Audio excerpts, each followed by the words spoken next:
Baik, bismillahirrahmanirrahim. Assalamualaikum warahmatullahi taala wabarakatuh. Salam sejahtera dan selamat kembali ke kuliah kita. Hari ini kita buat lain sikit.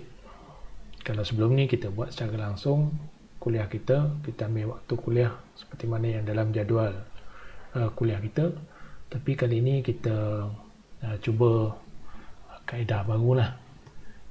Kaedah dipanggil sebagai kaedah tak segera, yang di mana saya rakam dulu video ni siap-siap, saya lecture siap-siap, and then saya uploadkan dalam YouTube untuk you all tengok waktu you all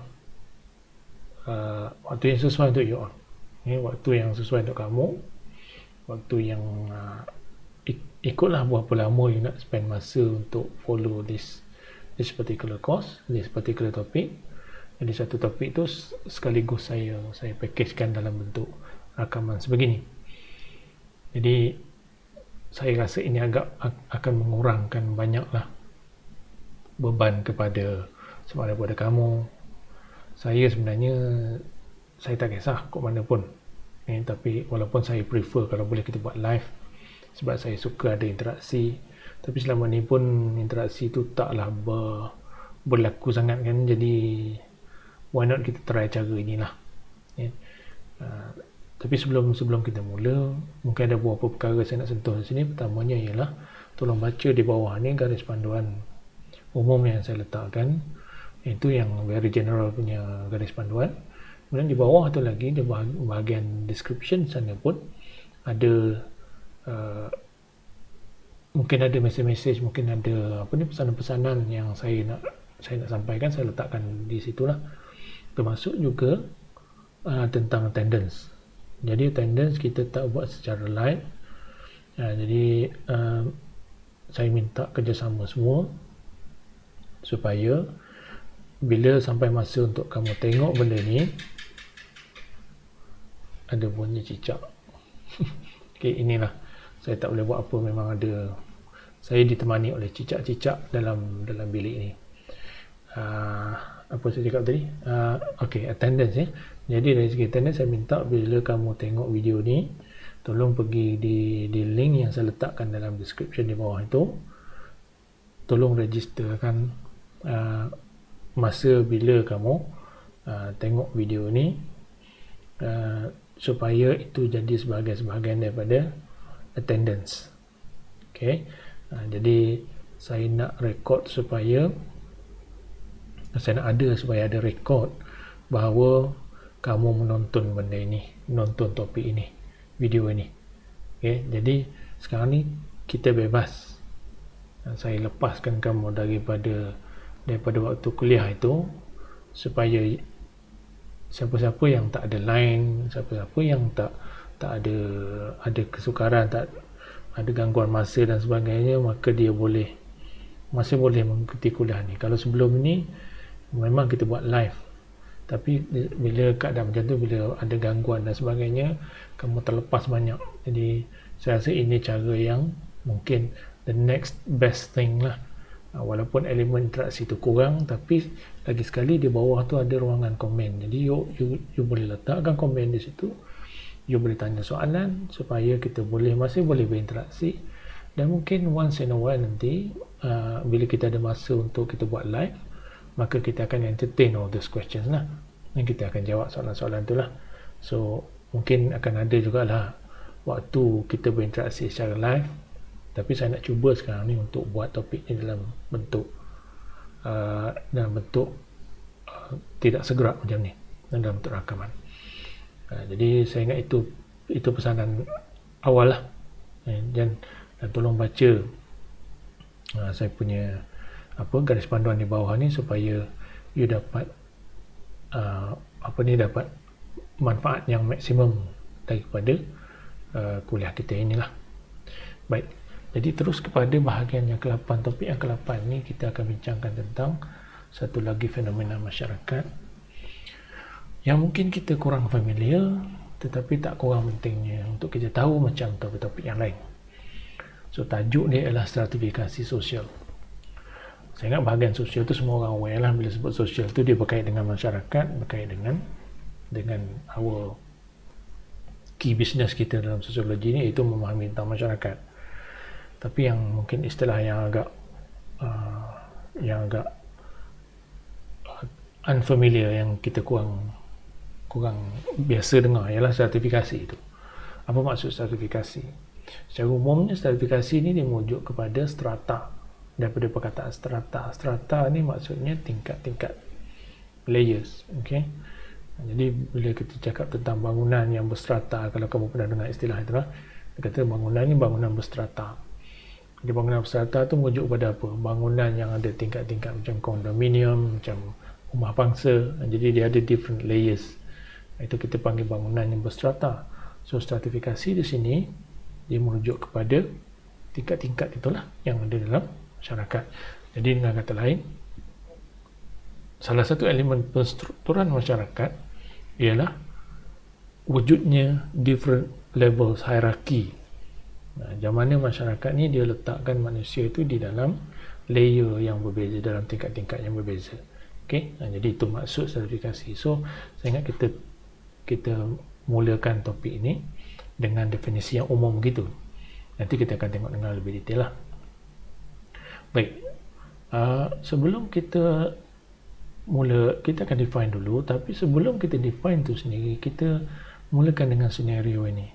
Semua orang tahu tentang tragedi Titanic, ya. Bagi yang tak tahu, saya tak tahu lah, agak tak possible, agak impossible untuk you all tak tahu sebenarnya, sebab tragedi Titanic ni sangatlah tersohor. Bukan sahaja dia satu, orang kata, peristiwa sejarah, tetapi juga pernah dibuat dalam bentuk movie. Okay? Jadi kalau you tak baca buku pun, kalau you tak familiar dengan sejarah pun, at least you pernah tengok movie lah. Jadi, tapi in case kalau ada siapa yang tak tahu tentang tragedi Titanic ni, sebenarnya Titanic itu adalah nama kapal ini, kapal pelayaran ini. Okay? Jadi pada waktu kapal dibina, sekitar saya ingat tahun 1918 gitu kot. Saya pun tak ingat tahun dia bila. Tapi sebab tu dia dibina. Ini adalah kapal yang it is the biggest cruise ship, kapal yang paling besar wujud pada waktu itu. Jadi sungguh hebatnya kapal ni, sehingga kan dia punya arkitek dia punya designer dia kata dia dah create satu kapal, dia dah bina satu kapal, cipta satu kapal boat ni, kapal pelayaran ni yang tak mungkin boleh tenggelam. Jadi betapa hebatnya this particular ship waktu itulah. Tapi seperti mana yang kita tahu daripada lipatan sejarah, bahawa kapal ini akhirnya menemui tragedi, akhirnya berakhir dengan tragedi yang sangat malang dan sangat tragik lah.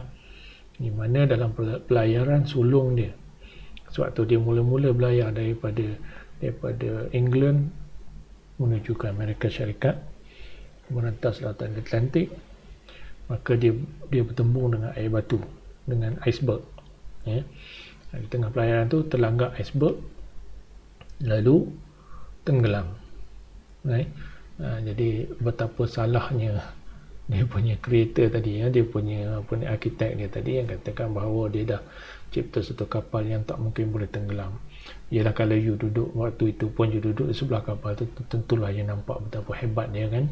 Tentulah dengan cabaran-cabaran yang ada waktu itu, sehingga you boleh menghasilkan sebuah mesin yang begitu besar, begitu hebat. Tentu sekali you dapat gambaran itulah, bahawa tak mungkin benda ni boleh tenggelam. Tapi ialah apa nak buat kan, itulah nasib dia. Akhirnya dia tenggelam. Dan yang menariknya, kita nak tengok statistik dia lah. Saya pull out some of the statistics di sini. Sebenarnya ini pun ada dalam buku Machinist, kalau siapa ada buku tu boleh baca ya. Jadi tragedi Titanic ni antara statistik menarik dia ialah, saya cuba besarkan sikit di sini ya, ialah waktu itu sewaktu dia tenggelam ada 2,300 orang penumpang, dan daripada 2,300 itu 1,600 telah terkorban. This is a very tragic lah. Begitu ramai orang yang terkorban dalam satu peristiwa sekaligus begitu ya. And then Antara lain, apa yang menarik juga ialah daripada yang terkorban itu 80% daripadanya adalah kaum lelaki. Yang ini kita tak heran lah, sebab bila berlaku tragedi seperti ini selalunya kaum lelaki akan mengutamakan wanita lah dan kanak-kanak jadi sebab itulah orang lelaki ramai yang terkorban 80%. Tapi yang lebih menarik ialah statistik yang bawah ni, yang 3 ni, iaitu 60% daripada pemegang tiket kelas pertama telah selamat. Daripada keseluruhan pemegang tiket kelas pertama tu 60% selamat. Maknanya hanya 40% yang terkorban. Itu yang kelas pertama yang dapat tiket yang mahal tu lah. Kemudian 36% penumpang kelas kedua terselamat. Daripada yang kelas kedua pula, jumlah yang selamat tu lagi sikit, iaitu 36 orang. Tapi 36%, sorry, 36%. Tapi ini pun banyak lagi ni. Ini pun satu bilangan yang besar berbanding dengan penumpang kelas ketiga. Sebanyak 24% saja yang terselamat. Jadi majoriti daripadanya terkorban. Jadi apa maksudnya di sini? Daripada gambaran ni, apa sebenarnya yang kita boleh faham? Sepintas lalu kita akan nampak bahawa siapa-siapa yang duduk atas bot itu, siapa yang memegang kelas yang pertama, kelas lagi tinggi kelas dia, dalam arti kata lain, lagi banyak duit yang dikeluarkan untuk membayar harga tiket, maka lagi cerah peluang dia untuk selamat. Betul tak? Termasuk even kalau kita compare kelas kedua dengan kelas ketiga, macam tu juga. Walaupun mungkin kelas kedua ni harga tiket lebih murah berbanding kelas pertama, tapi dia lebih mahal berbanding kelas ketiga. Tapi bandingkan dengan kelas ketiga, orang kelas kedua ni dia lebih ramai yang terselamat. Jadi ini menunjukkan apa? Satu, dia menunjukkan kelas itu sendirilah. Satu lagi, kalau kita fikirkan, orang yang duduk kelas pertama ni adalah terdiri daripada orang yang berkedudukan dalam masyarakat, orang yang mempunyai kedudukan sosial, yang status sosial yang lebih tinggi berbanding dengan yang second dan juga yang third class tadi. So, apa yang boleh kita take away from this ialah bergantung pada siapa kita dalam masyarakat itu, dari segi status sosial kita, dari segi hierarki kita. Ini yang kita katakan hierarki ni, dari segi kedudukan kita, maka di situ sebenarnya boleh menggambarkan bahawa bila kita duduk dalam gangguan lagi, bila kita berada dalam kelas yang atas ni, sebenarnya kita lebih beruntung dalam masyarakat. Even dalam tragedi macam ni, kalau ikut tragedi sebenarnya dia boleh, siapa-siapa boleh mati kan, duduk atas bot. Tapi realitinya ini yang kita nampak, the richer you are, the better you punya peluang untuk survive. Nah, kenapa jadi begitu? Dari satu segi ialah sebab kita punya kedudukan sosial tadi lah. Tapi sebenarnya dalam kapal ni, satu juga kita perlu faham ialah, bila you duduk dalam kapal sebegini, you bayar tiket yang mahal, you duduk di tempat yang lebih tinggi, you duduk di kabin yang lebih selesa. Jadi bila kapal tu tenggelam, bila kapal tu break away, maka peluang orang yang duduk di tingkat level atas itu, secara fizikal dalam kapal itu, sebenarnya lebih besar peluang dia untuk survive, sebab dia lebih dekat dengan deck untuk dikeluar daripada bilik dia, berbanding orang kelas bawah, misalnya kelas ketiga misalnya. Orang yang kelas ketiga ni dalam kapal Titanic ni, sebenarnya sebelum kapal tu tenggelam lagi, dia dah tenggelam dah, dia dah duduk bawah air dah, dia punya kabin tu duduk di bawah. Kabin tempat tinggal dia tu sebenarnya duduk di bawah paras air dah. Jadi kalau kapal tu duduk macam tu, air di sini, dia punya kabin tu duduk di bawah ni dah. Jadi maknanya kalau kapal tu tenggelam, dia nak travel naik ke atas deck itu, dia makan masa yang panjang lah. Tapi itu dari segi fizikal, dan juga even dari segi fizikal ni menggambarkan implikasi sosial dia lah. So kalau kita tengok di sini, ni saya ambil petikan daripada Masionis, dia kata, the fate of the passengers on the Titanic dramatically illustrates how social inequality, ini istilah dia pakai, social inequality, ketidaksamarataan sosial itu, maknanya kelas-kelas itu tadi, bukan setakat kelas dalam kapal tapi kelas sosial seseorang itu. affects the way people live, memberi kesan kepada kehidupan seseorang itu, bagaimana cara mereka hidup. Tentulah orang yang kelas atas hidup dia lebih selesa berbanding dengan orang kelas bawah. Tapi bukan setakat selesa ataupun tak selesa saja. And sometimes whether they live at all, sama ada dia hidup dan mati pun ditentukan oleh kelas sosial juga. Ada implikasi dari segi kelas sosial juga di situ kalau kita perhatikanlah. Contohnya macam dari segi, kalau you orang kaya misalnya, you ada kedudukan, bila you sakit misalnya masuk hospital, you duduk kelas yang selesa. You duduk di dalam bilik yang selesa, you dapat first class treatment daripada doktor yang datang pun doktor yang pakar, dan memang because you pay much more than other people, then you dapat layanan yang lebih baik, jadi you punya jangka hayat pun panjang di situ. Jadi maksudnya bila kita diletakkan di dalam hierarki begitu, maka dia ada kesan kepada kehidupan kita dan juga kepada peluang kita untuk hidup. Itu maksud dia dikatakan di sini. Nah, benda ini dia penting sebab kita nak reflect, sebab dia reflect kepada maksud sertifikasi sosial itu tadi. Okay? So kita balik pada definisi ini, kita tengok dan nanti kita akan relate balik kepada contoh tadi lah. Dari segi definisinya, sertifikasi sosial merujuk pada satu sistem yang membolehkan masyarakat mengkategorikan manusia dalam susunan hierarki.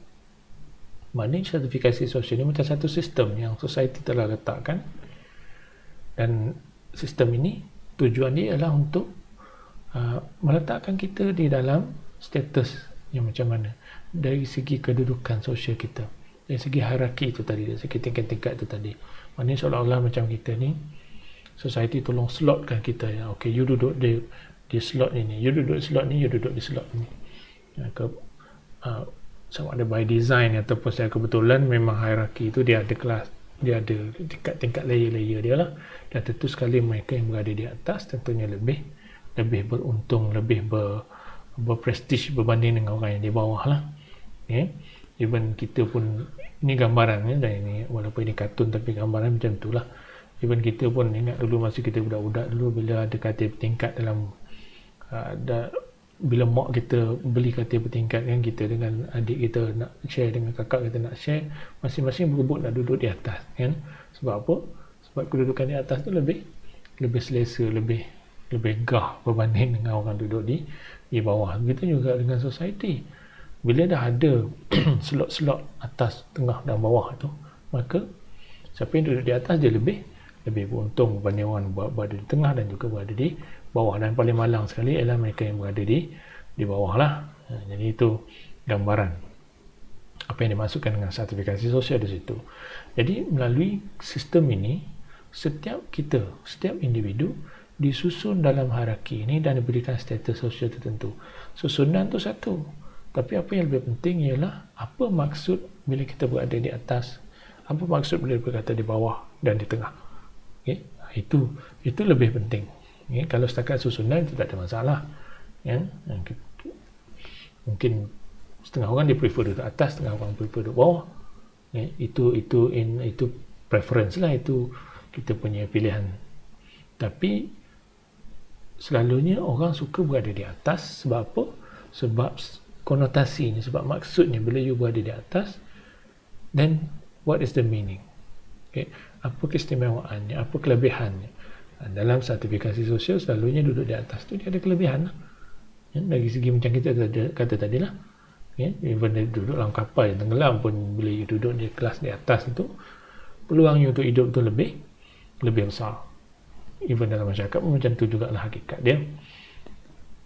Baik, jadi sertifikasi sosial ni untuk kita lebih memahami maksud dia, maka kita fokus kepada ada 4 prinsip asas ni. So sosiologis bila dia membincangkan tentang hakikat keperbezaan, inequality ni, sebenarnya sertifikasi ni dia berasas kepada 4 prinsip. Yang pertama, sertifikasi sosial itu dia menggambarkan ciri masyarakat, bukannya perbezaan individu semata-mata. Apa maksud di sini? Sebenarnya yang membezakan kita itu adalah masyarakat, penstrukturan oleh masyarakat. Dia bukan semata-mata perbezaan antara individu.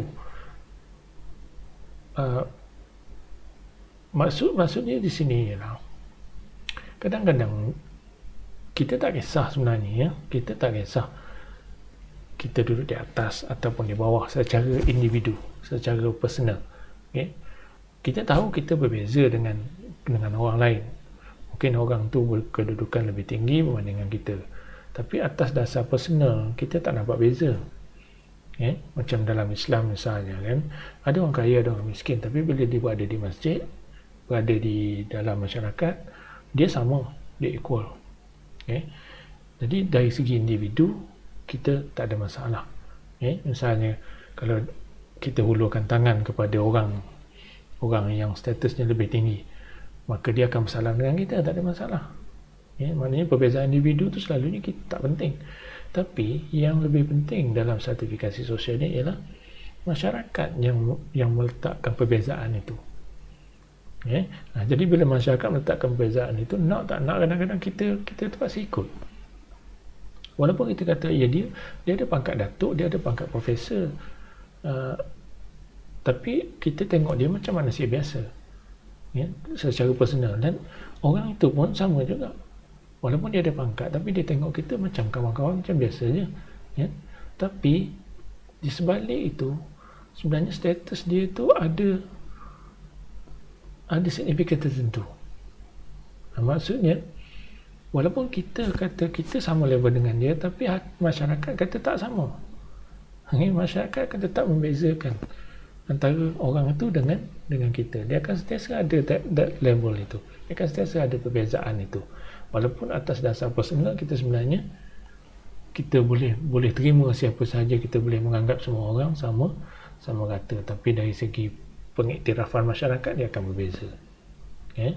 Jadi benda ni akan nampak hanya apabila kita berada dalam situasi-situasi tertentu. Misalnya macam tadi lah, bila kita nak dapatkan rawatan, maka kalau kita ada Datuk Seri ke Tan Sri ke, maka orang akan pandang lebih berbanding dengan orang biasa, orang yang tak ada gelaran dan sebagainya. Padahal kalau ikut nyawa, dua-dua nyawa itu sama penting, kan? Dan dari segi nyawa, kita yang tak ada gelaran itu pun, nyawa kita berharga sama macam orang yang ada gelaran. Tapi masyarakat dia kata, oh no, orang ni lebih penting. Apa-apa sumber perubatan kita bagi kat dia dulu. Contoh macam tu. Jadi yang membezakan kita sama ada berada kelas atas, bawah ataupun menengah ini sebenarnya adalah pengiktirafan masyarakat. Pada level individu, it doesn't really matter lah. Itu prinsip yang pertama. Tapi sebab masyarakat tu yang penting. Kalau setakat individu tak ada masalah, tapi sebab masyarakat yang meletakkan nilai itu, maka itu di situ mulanya ada masalah. Seperti yang kita akan tengok nantilah. Yang kedua, sertifikasi sosial itu berkekalan merentas ataupun bertahan merentas generasi. Nah, bila dah ada sertifikasi sosial ini, bila dah ada corak-corak ini, selalunya tak mudah untuk kita nak hapuskan dia. Dia akan bertahan merentas generasi. Daripada generasi kita, come next generation, mungkin dia akan berpegang pada prinsip yang sama. Sebab sertifikasi ini dia tak mudah berubah. Dia antara benda-benda yang sukar untuk diubah. Terutama dalam setengah masyarakat tertentu lah. Tapi ada setengah masyarakat yang lain, dia agak longgar dari segi tanggapan perbezaan tu, dia agak longgar. Nanti kita akan tengok beza dia. Tapi ada setengah masyarakat yang dia sangat pegang kuat kepada perbezaan ini. Jadi bila ada beza tu, dia nampak sangat beza orang atas ni, orang bawah ni. Orang dalam strata atas ni sangat-sangat dimuliakan, sangat-sangat disanjung, sangat-sangat orang kata ditatang lah, dinaikkan status dia itu berbanding dengan orang bawah ni. Jadi orang bawah ni sangat hina pandangan dia, ataupun sangat kurang kelebihan yang diberikan kepada mereka. Dia tengok jenis masyarakat juga. Nanti kita akan tengok beza ni lah. Tapi yang penting di sini ialah benda tu dia boleh bertahan mengikut generasi. Itu utamanya yang saya maksudkan yang tadi, yang begitu rigid tu tadi. Yang rigid tu selalunya susah untuk berubah. Daripada satu generasi dia akan bawa pada generasi yang berikutnya, dia akan berterusan begitu. Kemudian yang ketiganya ialah sertifikasi sosial itu bersifat sejagat tetapi berbagai-bagai. Di mana masyarakat kita pergi pun dia akan nampak benda ni ada. Kita tak boleh kata okey setengah masyarakat tak ada. Dia mesti at some point dia mesti ada sebab dia bersifat sejagat. Itu dah norma, tak tahulah cara manusia berfikir. Kadang manusia bila dah diberi akal macam tu, dia punya proses maklumat itu sama, maknanya tak kira you duduk dalam negara mana pun, you akan memandang beza di antara manusia itu akan sentiasa ada. Dia bersifat sejagat, tetapi bentuk dia berbeza-beza lah. Macam saya katakan tadi, ada setengah masyarakat yang longgar. Dia boleh terima perbezaan itu, kadang-kadang dia tak nampak sangat beza dia itu. Tapi ada setengah masyarakat yang sangat rigid. Dia kata beza itu jangan buat main-main. Kita kena ikut betul-betul perbezaan itu, kita kena patuh yang itu. Kalau kita tak patuh, mungkin kita melanggar satu norma yang sangat kuat lah. Kita melanggar dia punya moris lah misalnya. Baik, yang keempat ialah sertifikasi sosial itu melibatkan ketaksamaan dan kepercayaan.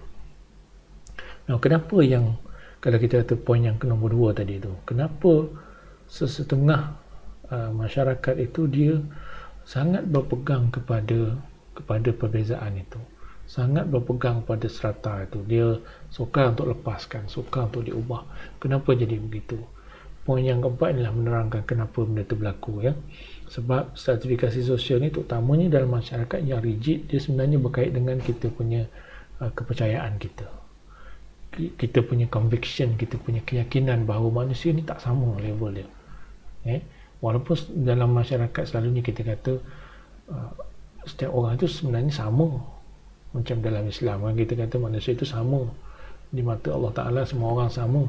Tapi di sebalik itu pun kita masih lagi berpegang kepada percaya bahawa sebenarnya kita tak begitu sama pun. Mungkin dari segi individu kita nampak semua orang sama, tapi dari segi penerimaan masyarakat sentiasa akan ada orang yang dipandang lebih mulia berbanding orang lain. Even dalam agama pun, orang-orang yang ada ilmu agama ni sering kita nampak dia, kita percaya bahawa dia lebih tinggi sebabkan ilmu dia berbanding dengan kita yang tak reti apa ni, kita kata kita duduk di bawah. Jadi dia berkait dengan apa? Dia berkait dengan kita punya kepercayaan kita, level of belief kita. Jadi ketidaksamarataan itu sentiasa akan ada disebabkan oleh kepercayaan itu. Nanti kita akan tengok poin yang last ni, dia sangat ketara apabila kita bercakap tentang masyarakat yang rigid dari segi dia punya penerimaan terhadap sertifikasi itu. Baik, jadi itu dari segi definisi dan juga dari segi gambaran umum tentang apa yang kita katakan ciri-ciri sertifikasi sosial. Now, yang saya katakan tadi bahawa setengah masyarakat tu ada yang longgar dan ada yang rigid, itu yang kita panggil sebagai bentuk-bentuk sertifikasi di sini. Jadi untuk section yang berikut ni kita akan bincangkan dua bentuk sertifikasi yang utama yang ada di dalam yang diamalkan oleh masyarakat di dunia. So kita bercakap sekarang secara menyeluruh dalam masyarakat manusia, apakah bentuk sertifikasi sosial yang ada. So basically kita ada, kalau nak perincikan memang ada banyak bentuk yang spesifik lah, tapi secara umumnya kita ada dua kategori umum yang utama. Satu apa yang kita panggil sebagai sistem kasta. Saya ingat sistem kasta ni semua orang pernah dengar lah, paling tidak pun kita pernah dengar masa kita di sekolah dulu ke, walaupun mungkin kita tak faham secara detail apa maksud dia, tapi kita pernah dengar. So sistem kasta ni maksud dia apa? Sistem sertifikasi yang tegar ni maksudnya yang rigid tadi tu. Ini yang saya maksudkan yang rigid tadi tu, yang mana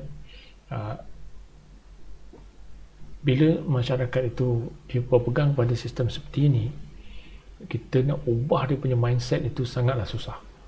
Kita nak ubah, nak kata bahawa cara kita faham sebenarnya tak betul, ataupun bila kita sangat membezakan antara manusia dengan manusia itu, kita nak ubah pemikiran masyarakat supaya tak lagi berfikir begitu tu, dia agak sukar. Sebab apa? Sebab itu kita panggil, sebab sistem ini sangat tegar, sebab dia tertanam kuat di dalam kepercayaan masyarakat itu. Dan sistem kasta ni dia berasaskan apa yang kita panggil sebagai ascription, ketetapan. Dia dah bersifat tetap, dia dah bersifat rigid. Ascribed. Ingat tak sebelum ni kita bincang tentang status, ada achieve status dan ascribe status. Perkataan ascription tu datang daripada ascribe, samalah yang kita sebut itu. Jadi ascribe ni maknanya dah tetap. Jadi sertifikasi itu dia dah seolah-olah dah tertanam di dalam pemikiran, di dalam adat dan juga dalam kepercayaan masyarakat itu. Itu kita panggil sistem kasta. Dan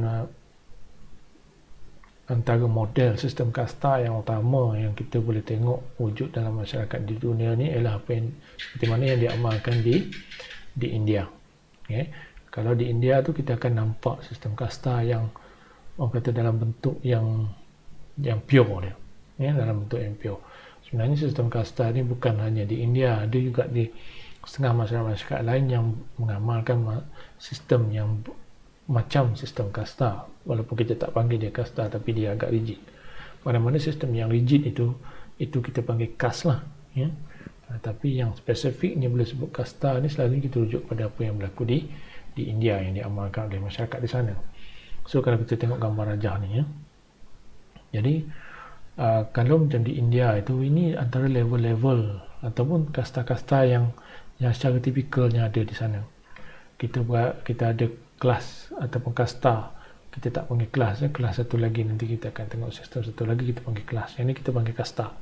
Jadi setiap level ni adalah kasta. Ini adalah kasta yang berbeza. Bermula dengan Brahmin. Brahmin ni adalah kasta yang paling tinggi. So maknanya orang yang paling dipandang mulia oleh masyarakat. Dia letakkan dalam kelas ini, dalam kasta ini, sebagai orang yang paling mulia lah, yang paling dipandang paling sempurna oleh masyarakat tersebut. Ini diikuti oleh kasta yang lebih bawah seperti Kshatriya ni. Kshatriya ni adalah kasta yang terdiri daripada golongan-golongan warrior. Nah, satu perkara yang perlu kita faham bila bercakap tentang kasta ni ialah seringkali setiap grup itu seringkali dikaitkan dengan pekerjaan-pekerjaan tertentu. Macam di sini, yang Brahmin selalu ni terdiri daripada orang agama, orang padri-padri, ketua-ketua agama, orang kata pendukung agama. Macam di sini priest ini adalah padri, ketua-ketua agama, orang yang kita anggap sebagai mempunyai status yang suci. Sebab itu dia duduk di puncak tu, dan mereka ni dianggap suci. Diikuti oleh Kshatriya ni adalah golongan warriors, golongan yang terdiri daripada pahlawan-pahlawan. Mungkin disebabkan oleh dia punya kekuatan dia itulah, dia punya keberanian dia itu, lahap keberanian itu, maka dia dipandang tinggi. Kemudian bawah daripada ni adalah golongan Vaishya, yang dipanggil Vaishya ni terdiri daripada merchants. Merchants ni orang peniaga, peniaga, landowners, orang yang memiliki tanah, orang yang golongan bangsawan dan sebagainya. Itu golongan kategori ini.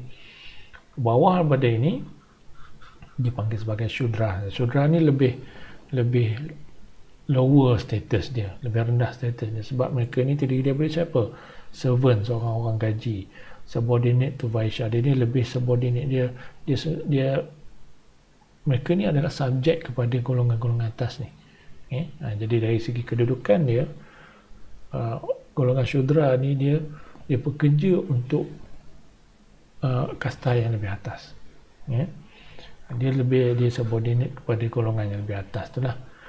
Tapi ada satu kelas yang paling special, yang paling bawah sekali ni dalam sistem kasta ni dipanggil sebagai untouchables. Untouchables ni siapa dia? Untouchables disebut juga sebagai out of caste. Orang yang nak kata dia duduk dalam kasta yang atas ni tak layak sebenarnya untuk duduk di dalam tu, sebab mereka punya status tu sangatlah rendah. Status dia tu sangatlah dipandang hina, sehingga kan dia panggil sebagai out of caste. tak layak berada di dalam kasta-kasta di atas ni. Dan subordinate to all, dia menjadi subjek kepada semua. Even Shudra ni pun kalau ikutkan servants itu, orang gaji ni, buruh dan sebagainya, itu dah rendah dah kan. Tapi golongan untouchables ni lagi bawah pada itu kan. Mereka ni siapa dia? Terdiri daripada cobblers, orang yang pekerja-pekerja buruh, orang yang kerja-kerja tepi jalan itu, street sweepers, orang yang menyapu jalan, tukang sapu jalan, latrine cleaners, orang yang mencuci tandas. Jadi kalau di dalam masyarakat seperti ini, mereka yang bekerja di dalam pekerjaan-pekerjaan level bawah ni, mereka ni dipanggil sebagai untouchables. Dalam erti kata lain, maksud dia tak boleh disentuh, orang yang tak boleh disentuh. Kenapa tak boleh sentuh? Sebab terlalu rendah status dia. Jadi dalam sistem kasta ni, dia punya pemikiran dia sangatlah rigid, sangatlah tegar, sehingga kan ada orang yang boleh dianggap semikian rupa tak boleh disentuh. Sebab bila you sentuh, dia punya pandangan dia macam ni. Orang macam ni, bila you anggap dia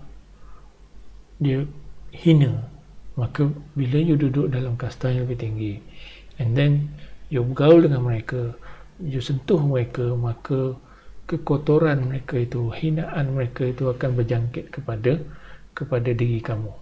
Maka dia akan mencemar kamu punya status, kamu punya kasta itu. Okay? To some extent, to a certain extent, untouchable ni bukan setakat tak boleh sentuh, macam bersalaman tangan tak boleh sentuh. Itu satu aspek lah untouchable ni. Tapi sampai satu tahap tu, even bayang pun tak boleh bertemu. Bayang maksudnya bila berdiri tengah panas, dia akan ada bayang kan.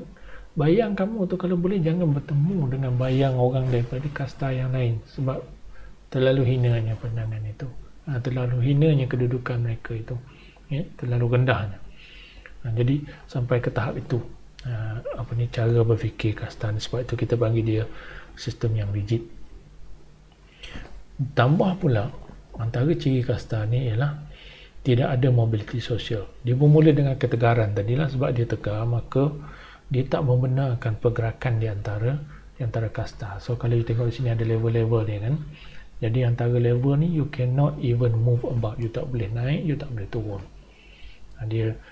Itu kita panggil mobility sosial. Social mobility, pergerakan sosial. Maknanya you nak upgrade yourself. Katakanlah you duduk dalam golongan untouchables ni misalnya, you rasa sangat terhina, and then at some point you rasa you nak, I nak tukar you punya status jadi Shudra ke atau Vaishya ke. It is not possible, tak boleh. Sebab tidak ada peruntukan untuk mobility sosial itu, tak dibenarkan.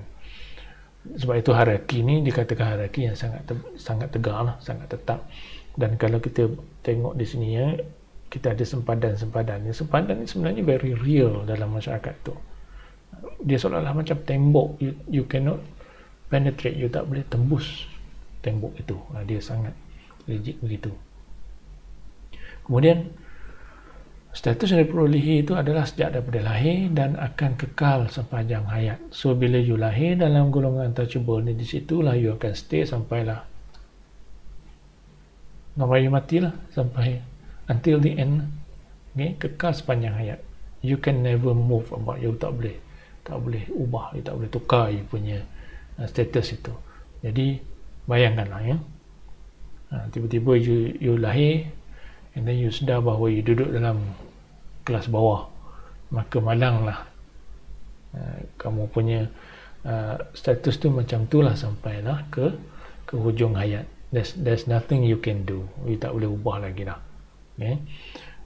Tapi dari satu segi untung jugalah kalau orang duduk dalam kasta atas, anak dia lahir, cucu dia lahir, semua duduk dalam kategori yang sama, so akan dipandang mulia lah. Jadi itu sistem dia kan. It is very unfair, yes, of course. Kalau kita fikirkan memang unfair lah, sangat tak adil, tapi apa nak kata, itulah dia punya sistem dia. Dan sistem ini dia begitu sifatnya, dia susah nak diubah, dia sangat tegar disebabkan oleh dia. This is a very classic kind of system ya, sistem yang muncul sejak daripada zaman agrarian dulu lagi. Ingat tak bila kita bincang teori Gerhard Lansky sebelum ni kan, bahawa masyarakat melalui proses evolusi daripada memburu mengumpul makanan ya, kemudian berkebun berternak dan juga agrarian yang masyarakat pertanian. Sejak daripada masyarakat dulu lagi dia dah wujud, jadi diwarisi daripada dulu sampai sekarang. Jadi dia sinonim dengan cara hidup agrarian ni disebabkan dia punya pekerjaan dia itu. Mungkin dia status itu dikaitkan dengan pekerjaan. Now ini gambarannya, saya tunjukkan satu contoh gambaran di sini. Kalau you buat dia dalam golongan untouchable, inilah dia nasibnya ya. Cuba tengok apa yang dia buat di sini. Right? Orang ni duduk bergelumang di dalam air longkang. Air longkang ni kalau kita tengok, kita tengok pun kita nak muntah dah kan. Dalam keadaan biasa lah, kalau cuba jenguk dalam longkang di somewhere di KL ke ataupun di Penang ke, di kawasan-kawasan bandar, airnya macam tu lah, pekat, hitam pekat dan sebagainya kan. Tapi disebabkan mereka ini memang itu pekerjaan mereka, so that's how they live their lives ya. Itulah cara macam mana dia hidup, dan mereka akan duduk dalam status begitu sampai bila-bila. So you can imagine apa yang bermain dalam fikiran orang ni ya. Tapi itulah, bila you duduk dalam sistem macam ni, mungkin you dah tak fikir apa dah ya, mungkin you dah terima itu sebagai satu daripada lumrah hidup dah lah ya. Jadi you duduk dalam bergelumang dengan air longkang itu, it's part of life ya. Kita mungkin orang sebagai orang luar, kita tengok why is this so, it is so unfair ya? Sangatlah tidak adil di sini ya. Tapi bagi orang yang duduk dalam sistem itu, mungkin dia terima keadaan itu sebagai normal lah ya. A caste system is a social stratification based on ascription. Seperti yang kita katakan tadi, dia berdasarkan pada ascription, ketetapan ataupun ada ketetapan sejak lahir, birth. A pure caste system is closed because birth alone determines a person's entire future. Sistem kasta yang pure ni, yang asli ini adalah sistem yang tertutup. Sebab sistem kasta ni ada setengah-setengahnya yang cuba diubah ya. Ada setengah mungkin masyarakat itu dia mungkin cuba untuk mengubah situasi itu. Jadi ada sistem kasta yang mungkin dipanggil sebagai ala kasta yang tak serigid yang ni lah ya. Tapi yang rigid macam ni dikata pure caste system is closed because birth alone determines one's entire future. Sebab kelahiran itu sendiri yang menjadi penentu kepada future seseorang itu. Maknanya once you lahir, you dah masuk dalam kasta itu, maka itulah ketentuan bagi kamu sampai kamu mati. Allowing little or no social mobility, membenarkan mobility yang sangat sedikit ataupun tak ada langsung ya. Based on individual effort, berdasarkan kepada individual effort. Maksudnya di sini, kalau you cuba nak break away from that pun, katakanlah macam pakcik ni kan, dia buat azam untuk keluar daripada kepompong hidup macam ni. It is still not possible. Walaupun you ada kemahuan, walaupun you ada keinginan, walaupun you ada kodrat untuk pecah daripada kepompong itu, still you cannot do it. You tak boleh buat sebab tak dibenarkan oleh society. Ini yang kita katakan tadi ya. Ciri yang pertama tadi, bahawa dia bukan perbezaan individu, tapi perbezaan masyarakat, ketetapan tu oleh masyarakat. Kalau setakat individu, kita mudah untuk kita pecah keluar daripada kepompong itu. Tapi bila dah society dah terima macam tu, maka what can you do? There's nothing you can do. You tak boleh buat apa dah. People live out their lives in the rigid categories assigned to them. Manusia hidup melalui kehidupan mereka dalam kategori yang rigid yang telah diberikan kepada mereka. Bukan mereka pilih, tapi diberikan. Without the possibility of change for better or worse, tanpa adanya peluang untuk berubah, sama ada untuk kebaikan ataupun keburukan, nak naik atas ataupun turun bawah, is not possible. Tidak ada peruntukan, tidak dibenarkan ya. Nah, antara ciri-ciri sistem kasta ialah kelompok kasta dikaitkan dengan pekerjaan tertentu. Ini kata-kata tadi ya. Kalau kita tengok di sini, Brahmin ni terdiri daripada golongan agama. Kshatriya ni golongan warrior. Yang ni adalah dari segi daripada kategori ataupun pekerjaan-pekerjaan seperti merchants ataupun landowners, ya, orang golongan bangsawan dan sebagainya. So dia berkait dengan pekerjaan tertentu. Itu ciri-ciri dia lah. Kemudian satu lagi ciri yang bertanggungjawab mewujudkan sistem kasta ni dalam bentuk yang rigid begitu ialah sebab mereka ni mengamalkan endogami. Endogami ni maksudnya perkahwinan dalam kelompok. Endogamous marriage. Gami ni maksudnya perkahwinan. Endogami. Endo maksudnya dalaman. Jadi bila you nak kahwin, you tak boleh kahwin dengan orang daripada grup lain. You have to marry from someone dalam you punya group itu saja. Itu saja dibenarkan. That's why sistem ni lagilah tegar, lagilah tak boleh bergerak. Sebab salah satu cara untuk you keluar daripada group itu sepatutnya ialah dengan melalui perkahwinan. You kahwin dengan orang yang darjat lebih tinggi, status lebih tinggi, maka you punya ni akan berubah. At least anak you nanti akan lahir dalam di luar daripada sempadan. Sempadan bawah tu you boleh kata anak you lahir dalam kelompok atas kan. Tapi sekarang ni tak boleh. Bila you nak kahwin pun you kena cari orang yang di dalam grup you saja. Jadi bayangkan kalau macam tu situasinya, anak yang keluar nanti masih dalam kelompok yang sama lah. Jadi sistem tu dia akan kekal begitu. Yang ketiga ialah wujud peraturan segregasi yang ketat yang saya katakan tadi ni. Sempadan, this is very real. Sempadan ni sangatlah real bagi orang yang mengamalkan sistem ini. Dia sebab dia tetap. You tak boleh nak pecahkan benda itu. Cubalah macam mana pun you tak boleh nak tukar status itu.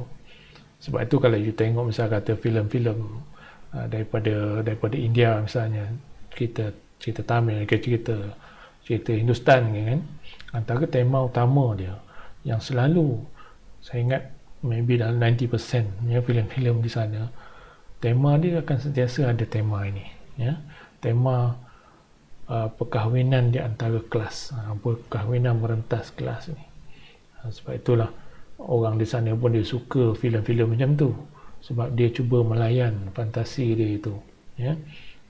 Kalau ada hero tu dia mesti berkenan dengan seseorang yang daripada kelas, yang daripada kasta yang berbeza dengan dia. Jadi usaha dia untuk dapatkan juga dia punya kekasih dia itu seolah-olah macam dia nak pecahkan sempadan ini.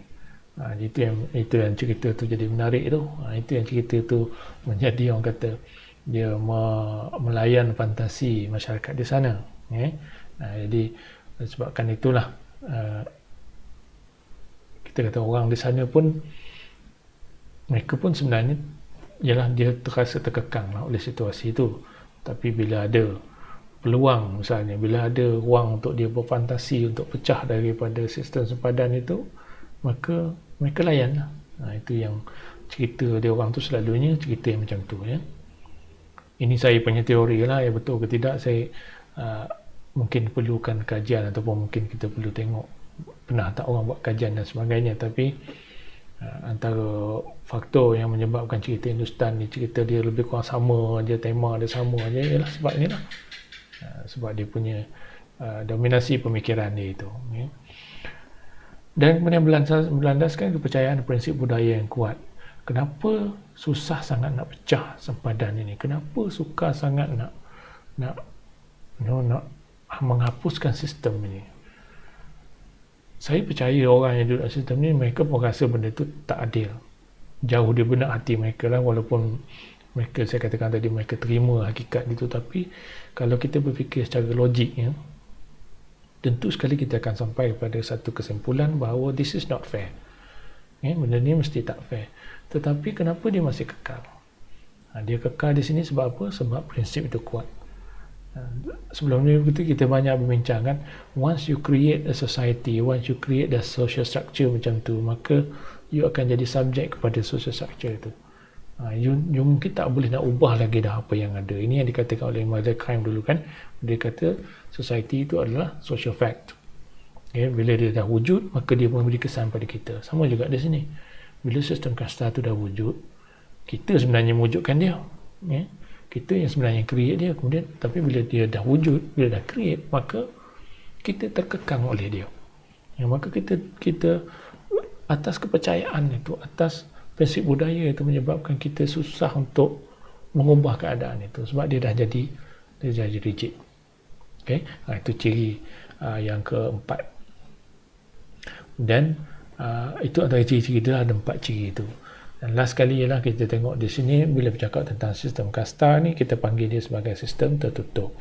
For obvious reason lah, jelaslah maksud dia kenapa kita panggil tertutup, ya. Sebab dia sangat rigid dan there's no possibility for change, ya. Tak boleh nak diubah. Therefore kita panggil dia sebagai sistem tertutup. Baik. Jadi itu adalah sistem yang pertama, kita panggil bentuk sertifikasi yang pertama. Bentuk yang kedua ialah yang berlawanan format dia. Berbeza dia punya format dia dengan sistem kasta tadi ialah sistem kelas. Ini yang saya katakan di awal tadi, bahawa dalam kita melihat sertifikasi yang wujud dalam dunia sekarang ini, diamalkan masyarakat dunia, ada yang rigid, ada yang longgar. Ini yang longgar. Sistem kelas adalah sistem yang masih lagi sistem sertifikasi, maknanya dia masih lagi bercirikan perbezaan di antara hierarki itu, ya. Jangan kata sistem kelas tak ada hierarki, yang tu ada hierarki. No, dua-dua ada hierarki, dua-duanya bentuk dia adalah dia ada strata itu, tapi bezanya sistem kasta itu dia rigid, yang ni dia lebih open, dia lebih terbuka, ya. Sistem sertifikasi yang longgar berasas kepada pencapaian. Kenapa dia terbuka? Sebab dalam sistem kelas ni kita berpegang bukan pada ascription, ya. Kita berpegang pada achievement. Achievement maksudnya for as long as you can change yourself.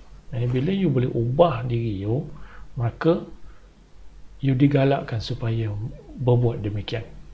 Achievement, pencapaian. In fact, kalau misalnya kata you rasa you duduk dalam situasi itu, you rasa macam tak fair, you tak selesa berada dalam keadaan itu, you tak selesa berada di bawah dalam susunan masyarakat tu, you dapati you duduk dalam kelas bawah, dia panggil kelas, ya. Tadi kita panggil kasta, ini dipanggil kelas. You tak selesa berada dalam kelas bawah tu, maka you ada freedom untuk, you dibenarkan untuk tukar nasib itu. Ini beza dia dengan sistem kasta tadi. Sistem kasta tadi tak boleh, tak ada peruntukan itu. Tapi this one sebenarnya dia galakkan, sebab dia berasas kepada achievement. Dia perbezaan cara berfikir ni dia berkait dengan apa yang kita bincangkan dalam topik-topik awal dulu, iaitu perubahan pemikiran masyarakat daripada masyarakat tradisional kepada masyarakat rasional, kepada masyarakat moden. Okay. Sistem kasta itu dia seolah-olah macam dia tersekat di dalam tersekat di dalam era tradisi itu. Dia punya cara berfikir dia tak keluar daripada corak pemikiran tradisional. Dia masih lagi cara berfikir tradisional, masih lagi cara berfikir orang zaman agrarian dulu. Tapi sistem kelas ni, antara ciri utama dia ialah pemikiran masyarakat yang mengamalkan sistem kelas ni, dia sudah terbuka. Dia lebih kepada rationality, bukannya kepada traditionality. Bukan fikir cara tradisional, tapi fikir cara rasional. Banyak berkira-kira, banyak memikirkan apa yang logik, apa yang sesuai, apa yang boleh, apa yang tak boleh dan sebagainya. Itu beza dia. Itu kita panggil achievement tu. Oleh demikian, sistem ini dia membenarkan mobility sosial merentas hierarki. So you nak bergerak daripada atas ke bawah, daripada bawah ke atas, boleh, dibenarkan. Bahkan siapa yang duduk di bawah nak naik ke atas, digalakkan lagi, diberikan ruang untuk bergerak dan digalakkan. Ini antara contoh. Kalau kita tengok tadi hierarki dalam sistem kasta tadi, dia seolah-olah macam kita kata apa, dia bentuk dia pun dia dalam bentuk piramid, kan? Tapi dalam sistem kelas ni kita tak nampak dia dalam bentuk piramid. Cara kita memahami sistem kelas tu sendiri, dia lebih kepada level yang equal gitu, ya. Dia masih lagi level hierarki, tapi dia bukan macam piramid. Sebab bila kita cakap pasal piramid ni, dia selalunya dia menggambarkan macam orang kata ada perbezaan yang rigid di situ, Dia seolah-olah macam yang duduk di atas tu kedudukan dia lebih mulia berbanding dengan yang di bawah ni. Sebab itu dia berbentuk macam tu, dia apa ni yang kata dia converge ke atas macam tu. Tapi dalam sistem kelas ni kita masih lagi percaya bahawa ada perbezaan status itu, tetapi perbezaan itu kita cuba untuk tidak meletakkan terlalu orang kata terlalu kuat perbezaan itu, terlalu menekan, terlalu unequal dia punya status itu. Sebaliknya lebih level begitu, Jadi antara ikon kepada sistem kelas ni ialah Britain lah, England. Di England ini kita dapati mereka ni sangat kuat berpegang pada sistem kelas. Antara masyarakat yang paling kuat kelas dia ialah, the sense of class dia ialah orang British lah, So di sana kalau kita tengok di sini dia ada 1, 2, 3, 4, 5, 6, 7 kelas yang berbeza, bermula dengan kelas elit. Kelas elit ni yang paling tinggi lah. Biasanya bilangan dia tak ramai, bilangan dia lebih kurang 6%. Ni saya ingat tahun bila ni, ini dah lama, dari tahun 2013, jadi dah. Alamak, ada mesej pula. Antara ciri-ciri dia ialah sistem kelas ni, dia bilangan yang atas tu selalunya tak ramai, tapi dia punya penguasaan sumber itu sangat besar lah. Ini kita telah bincang dulu kan, masa teori Marx dulu kita dah nampak dah fenomena ini. Orang yang menguasai sumber itu bilangan dia tak ramai, tapi sumber tu banyak duduk dalam tangan dia. Itu pun reflection kepada kelas jugalah. Kemudian di tengah ni kita panggil sebagai middle class, established middle class, technical middle class. Juga bilangannya selalunya macam ni lah, proportion dia selalunya, nisbah dia macam tu lah. Middle class ni dia bilangan dia ramai. Tapi kalau kita kumpul-kumpul yang di bawah ni pun lagi ramai yang berada di bawah tu. Jadi dari satu segi sebenarnya sistem kelas ni pun dia dari segi bilangan dia, proportion dia macam piramid jugalah. Maknanya di bawah tu ramai, di atas tu sedikit, tapi kita tak bayangkan dia sebagai piramid lah, sebab dia macam dia lebih level begitu, So antara kelas-kelas yang ada, selalunya bila cakap tentang kelas ni, kita akan bagi kepada 3 kategori yang utama. Satu ialah kelas atas ni, elite ni. Kemudian kelas menengah kita panggil middle class, dan satu lagi ialah kelas bawah, lower class. Itu selalunya dia punya skema dia lah. Tapi di antara itu sebenarnya dia ada pecahan-pecahan dia lah. Sama macam sistem kasta tadi juga. Sistem kasta tadi kita tengok daripada atas tu ada dalam 4-5 kategori kan. Tapi sebenarnya di dalam setiap level tu dia ada pecahan lagi banyak. Kalau ikutkan sistem kasta yang benar, sebenarnya ada ratusan dia punya level di dalam tu. Jadi dia banyak dia punya kategori dia. Dalam sistem kelas dia tak banyak macam tu lah, tapi macam ni lah contoh dia. Even middle class pun kita ada middle class, technical middle class, established middle class. Nah, ini di Britain. Kalau di Malaysia pun kita ada sistem yang sama juga, sistem kelas lebih kurang macam ni. Dan di Malaysia kita familiar dengan pembahagian ada kelas atas, kelas menengah dan kelas bawah. Kelas atas tu selalunya golongan elit lah, golongan yang kata mempunyai darjat, mempunyai kedudukan bisnes, toke-toke bisnes dan sebagainya. Yang paling besar di Malaysia ni ialah middle class itu. Middle class ni terdiri daripada mostly kaki tangan kerajaan. Kita ada upper middle class, kita ada lower middle class. Kita ada tengah itu, di middle class itu, pertengahan itu kita ada yang bahagian atas dan bahagian bawah. Kemudian yang bawah itu adalah kelas bawah lah. So itu sistem kelas untuk kefahaman kita sama-sama lah. Baik. Jadi sama ada kita bercakap tentang sistem kelas di England ke ataupun di Malaysia ke, status yang diperolehi oleh individu yang berada dalam kelas-kelas yang berbeza ini, dia boleh bertukar ikut ke achievement kita, keupayaan kita. Bila you boleh ubah nasib, dan boleh. Sebab tu kita di Malaysia ni misalnya, just because you lahir sebagai anak nelayan, you lahir sebagai anak pendarai getah, kita kata itu bukan penutup pada ceritanya. You boleh, kalau boleh you pecahkan tradisi itu. Kalau bapa you seorang nelayan, You boleh pasang cita-cita, you boleh berusaha untuk jadi seorang engineer, seorang arkitek. Apa maksudnya itu? Maksudnya inilah, sistem kelas ni dibenarkan kita supaya kita naik atas. Okay?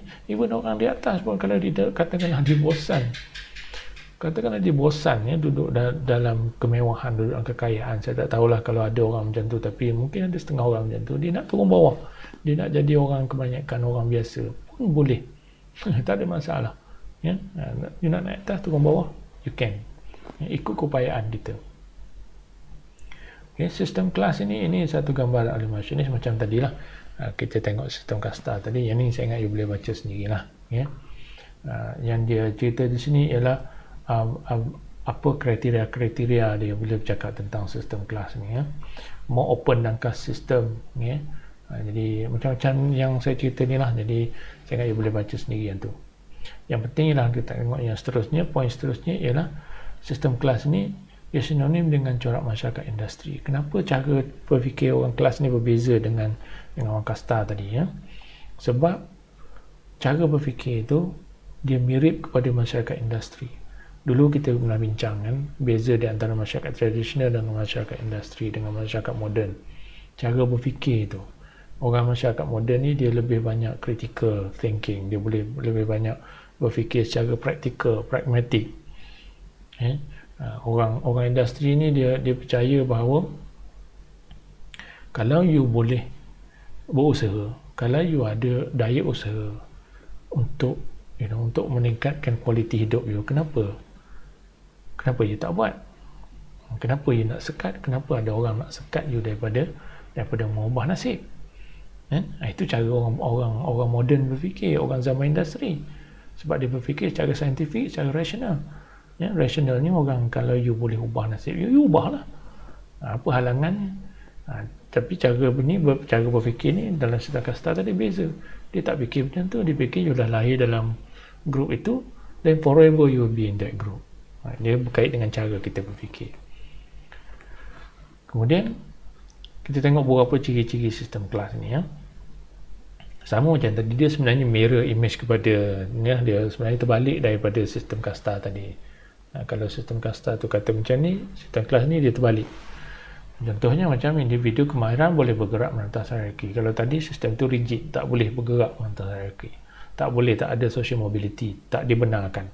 Tapi dalam sistem kelas boleh bergerak, dengan syarat you ada kemahiran, dengan syarat you ada keinginan dan you ada willingness to do that. Sepadan kelompok menjadi kabur. Macam tadi sepadan tu sangat rigid. Sekarang ni kita tengok sepadan ni dia buat dalam bentuk titik-titik ni. Kenapa titik-titik ni? Sebab sebenarnya dia bukan sepadan pun, dia cuma satu orang kata konstruk pemikiran sahaja. Sebenarnya nak bezakan di antara established middle class, technical middle class ni sebenarnya susah nak bezakan pun. Sebab dia tak jauh beza. Sebab satu tak jauh beza, satu lagi dia boleh mudah berubah. Jadi kalau kita letak sempadan pun sebenarnya tak guna. Sebab kalau ada sempadan pun orang boleh bergerak, bebas bergerak, then what's the point, kan? Cuma dari segi sini kita letakkan sempadan itu sebagai satu gambaran kognitif saja, cara berfikir saja. Tapi in reality sebenarnya sempadan tu tak ada. Sebab kita boleh bolos keluar ikut suka kita, ikut kemahiran dan kemampuan kita. Jadi sempadan kelompok itu walaupun ada, tapi dia sangat kabur. Menekankan kebebasan hak dan individu. Kenapa pergerakan itu begitu mudah dalam sistem kasta? Sebab kita orang masyarakat industri ni dia berfikir banyak kepada freedom of individual itu, individual freedom itu. Setiap individu dia ada hak dia. Jadi kita hormat hak orang itu. Jadi kita kata setiap orang selagi mana dia nak, selagi mana dia boleh buat, dan patut dia buatlah. Ataupun kalau dia tak nak buat itu hak dia. Jadi kita tak halang. That's why tak ada boundary itu. Sepadan itu kita anggap daripada awal lagi dia dah kabur. Jadi kita tak pay attention too much to that border tu. Kita tak fikirkan sangat pasal border tu. Orang kasta dia lain, dia fikir pasal border tu. Nak kahwin misalnya, kena fikir benda tu border tu. Sebab ada tembok di situ, tak boleh. Tapi kalau dalam sistem stratifikasi sistem kelas ni, It's up to you. Kalau you minat dengan puteri raja pun, you orang biasa pun, kalau puteri raja tu minat dekat you minat dekat dia, dan apa halangan dia? Tak ada halangan. Right? Ada in principle lah. Tapi tentulah bila dah, kalau kita orang biasa nak kahwin dengan puteri raja tu susah sikit lah. Tapi dalam sistem kelas sebenarnya tak ada halangan, kan? Dia susah. Susah sebab faktor-faktor lain lah, bukan faktor kelas tu sendiri, ya? Banyak benar bunyi cicak lah. Jangan rasa terganggu, tu bunyi cicak tu, bukan bunyi benda lain. Okey, jadi sistem ini tergolong sebagai sistem terbuka, berbeza dengan sistem kasta tadi yang kita panggil sebagai sistem tertutup. Jadi itu adalah bentuk-bentuk sertifikasi sosial yang ada diamalkan oleh masyarakat di dunia. Baik. Jadi untuk meneruskan kuliah kita ini, saya ingat kalau siapa dah letih boleh berhenti setakat ni lah, ya? Sebab kalau ini dah 1 jam, mungkin kalau letih boleh berhenti, nanti sambung di waktu yang lain. Tapi saya akan teruskan lah, ya, untuk yalah, untuk selagi saya larat saya akan teruskan lah. Jadi siapa yang tak larat boleh berhenti and then sambung balik kemudian. Itu kelebihan kita punya kalau kita buat cara macam ni, ya. Tapi bagi saya akan teruskan untuk explain pada kamu sebab nak bagi lengkap satu video ni lah, ya. Baik, jadi kita berpindah pada teori-teori sertifikasi sosial. Nah, kenapa kita nak tengok pada teori? Sama macam konsep lain dalam perbincangan kita sebelum ni, macam budaya dan sebagainya, kita banyak bergantung pada teori untuk explain why this thing happen. Terutama sekali dalam konteks sertifikasi sosial. Salah satu pertanyaan yang valid kita boleh tanya ialah, kenapa adanya sertifikasi sosial ni, untuk apa sebenarnya? Kenapa society nak juga ada benda ni? Kalau tak ada, tak boleh ke? Kan? Bukankah senang dalam dunia ni kalau semua orang sama level saja? Yang pergi letak tingkat-tingkat tu siapa suruh? Kan? Kalau kita fikir secara logik lah, kan? Kenapa kita susah payah nak bezakan manusia mengikut level-level, kategori-kategori? Tak kira atas sebab apa pun. Kenapa kita tak pecahkan saja tembok-tembok yang ada tu, bagi semua orang sama level, everybody is equal. Cakap semua orang sama, kan? Tapi bila sampai masa praktis tak sama pun, kan? Jadi di sini kita bergantung banyak pada teori untuk tengok, ya, untuk explain pada kita kenapa benda ni wujud in the first place, ya? So antara teori yang banyak membantu kita untuk faham benda ni lah, yang boleh bantu kita ialah teori functionalism lah, ya? Sebab ingat lagi, teori functionalism ni dia punya explanation dia ialah ataupun dia punya key idea dia ialah, bila something wujud dalam society, maka dia mesti ada fungsi dia, okay? Jadi berdasarkan kepada andaian itu, maka dia boleh explain kepada kita. So apa fungsi sertifikasi ni? Kalau dia kata okay, dia wujud sebab ada fungsi, so apa fungsi dia? Cuba bagi tahu kenapa society nak juga adanya perbezaan taraf stratifikasi ni. Sedangkan dari satu segi sebenarnya benda tu amat menyusahkan lah, ataupun menyebabkan masyarakat jadi kotak-katik, jadi lagi kompleks dan sebagainya, kan? Tapi di sini kalau kita rujuk pada teori functionalism, dia ada jawapannya kenapa sertifikasi itu wujud. Salah satu penjelasan utama dia ialah dia kata sertifikasi itu kekal dalam masyarakat kerana dia ada fungsi. Macam saya kata tadi lah. Ingat ya, teori functionalism ni dia kata masyarakat itu seumpama sistemnya kompleks. Dalam sistem kompleks, macam-macam ada dalam tu. Dan setiap yang ada dalam tu mesti ada tempat dia, mesti ada fungsi dia. Sama jugalah di sini, kita ambil society, macam-macam ada dalam tu. Ada budaya, ada sosialisasi, ada deviance pun ada, sertifikasi ada. So kenapa nak kena ada benda tu? Macam deviance, kenapa deviance nak kena ada? Ya? Kalau tak ada, tak boleh kan? Bukan kalau semua orang jadi normal macam biasa, tak boleh kan? Itu kita kena faham dari segi penjelasan teori functionalism. Pertama sekali dia kata ialah sertifikasi itu mesti ada fungsi dia. That's why dia wujud. Kalau dia tak ada fungsi, dia tak akan wujud di situ. Sama macam enjin kereta, kan? Kalau kita buka enjin kereta tu, semua benda yang ada dalam tu sebenarnya ada fungsi dia. Kalau dia tak ada fungsi, dia buat apa? Dia nak ada, dia tak akan ada dekat situ. Sebab itu bila kita buka bonet tu, kita tak jumpa kucing ke katak ke dalam tu, sebab benda tu tak sepatutnya ada dalam tu. Tapi kita ada belting dia, kita ada pistonnya dalam tu, kita ada baterinya dalam tu. Kenapa benda tu ada? Sebab dia ada fungsi dia. Cuma sekarang kita nak faham ialah apa maksud fungsi dia tu. Macam mana kita nak faham dia? So functionalist perspective, kita ambil teori Davis-Moore ni. Ini sangat popular lah bila cakap pasal sertifikasi. Orang akan rujuk pada teori Davis and Moore. Kingsley Davis dan Wilbur Moore, dia kata inequality is not only inevitable but also necessary for the smooth functioning of society. Inequality ni, sertifikasi ni, beza di antara orang kelas atas, kelas bawah dan sebagainya ni kan, dia kata it's not only inevitable, bukan sahaja tak dapat dielakkan. Inevitable ni maknanya tak boleh dielakkan, dia mesti ada.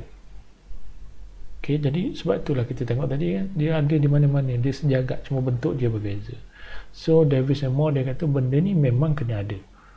Okay? Not only inevitable, bukan sahaja dia perlu ada, but also necessary, tapi perlu ada untuk membolehkan masyarakat berfungsi dengan lancar. So itu penjelasan ni. Dia kata kalau you nak society berjalan dengan lancar, kena ada sertifikasi.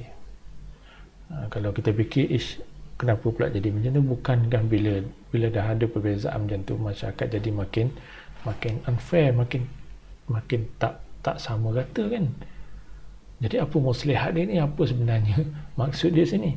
Kita kena baca lagi lah.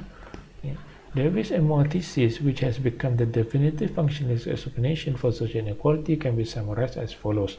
Jadi idea Davis and Moore tadi, dia kata perlu dan inevitable ni tadi, macam mana dia explain? Dia boleh disummarizkan seperti berikutlah. Itu poin-poin dia cuba explain kepada kita kenapa dia kata macam tu. Pertama, dia kata all society have important tasks that must be accomplished and certain positions that must be filled. Semua masyarakat dia ada tugas-tugas important task, tugas-tugas tertentu yang perlu dilaksanakan, dan certain position yang perlu diisi. Okey, pertama logiknya dia kata you tengok dalam mana-mana society, dia mesti akan ada fungsi-fungsi yang perlu dimainkan oleh individu-individu tertentu. Dan berkait dengan fungsi itu adalah positions, kedudukan-kedudukan. Maksud dia apa di sini? Maksudnya dalam society ni akan ada jawatan-jawatan, kedudukan-kedudukan, fungsi-fungsi yang penting, yang mesti ada dan mesti dilaksanakan. Kalau tidak, masyarakat itu akan gagal. Masyarakat itu akan kucak-kacir, huru-hara dan sebagainya. Apa maksud dia di sini? Kita ambil contoh macam ni lah. That's why saya letakkan gambar doktor ni. Doktor ni dengan senyum lebar dia, sebab dia tunjuk dalam poket dia ada banyak duit. Jadi yang dimaksudkan oleh Davis and Moore ni ialah yang macam ni lah. Antara fungsi-fungsi penting yang perlu ada dalam masyarakat ialah macam perubatan. Doktor. Dia kata doktor kena ada dalam masyarakat. You nak kok macam mana masyarakat, macam mana pun mesti ada doktor. Walaupun you tak panggil dia doktor, you panggil dia bomoh, you panggil dia syaman, tapi dia masih lagi fungsi dia sama, iaitu sebagai doktor. Sebab doktor ni dia mainkan peranan yang sangat penting. Dia merawat orang yang sakit, dia memperbaiki kalau syaman, kalau bomoh tu dia tolong tolong repair kerosakan dari segi individu ada masalah kesihatan misalnya, satu bentuk kerosakan. So you have to have this. Okay, tapi apa kena-mengenanya pula dengan sertifikasi sosial? Yang itu kita kena tengok poin nombor 2. Poin nombor 2 ni kata some positions are more important for the survival of societies than others. Tadi dia kata setiap society dia ada fungsi yang penting perlu diisi, kedudukan yang penting perlu diisi. Dan di follow yang kedua pula dia kata some of the position yang dimaksudkan ini adalah lebih penting berbanding position yang lain.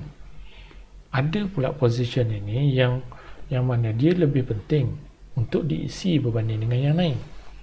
Ini bukan semua kedudukan itu sama. Jadi doktor misalnya, doktor dia ada kedudukan dia yang tersendiri. Kenapa dia penting? Sebab dia punya skill yang diperlukan itu. Okay? Dia punya fungsi yang diperlukan itu adalah lebih penting berbanding dengan certain function lain. Fungsi-fungsi lain pun ada. Pekerjaan-pekerjaan lain pun ada. Tapi ada pekerjaan yang lebih penting daripada pekerjaan yang lain ini. Doktor, arkitek, orang kata profesor, pilot, yang prestigious ni. Ini lebih kedudukan ini, fungsi-fungsi ini lebih penting kalau kita bandingkan dengan misalnya tukang sapu, misalnya orang gaji, okay? Even cikgu pun berbanding dengan arkitek, berbanding dengan berbanding dengan lawyer misalnya, doktor misalnya, cikgu ni kurang pentingnya berbanding dengan doktor dan sebagainya ni.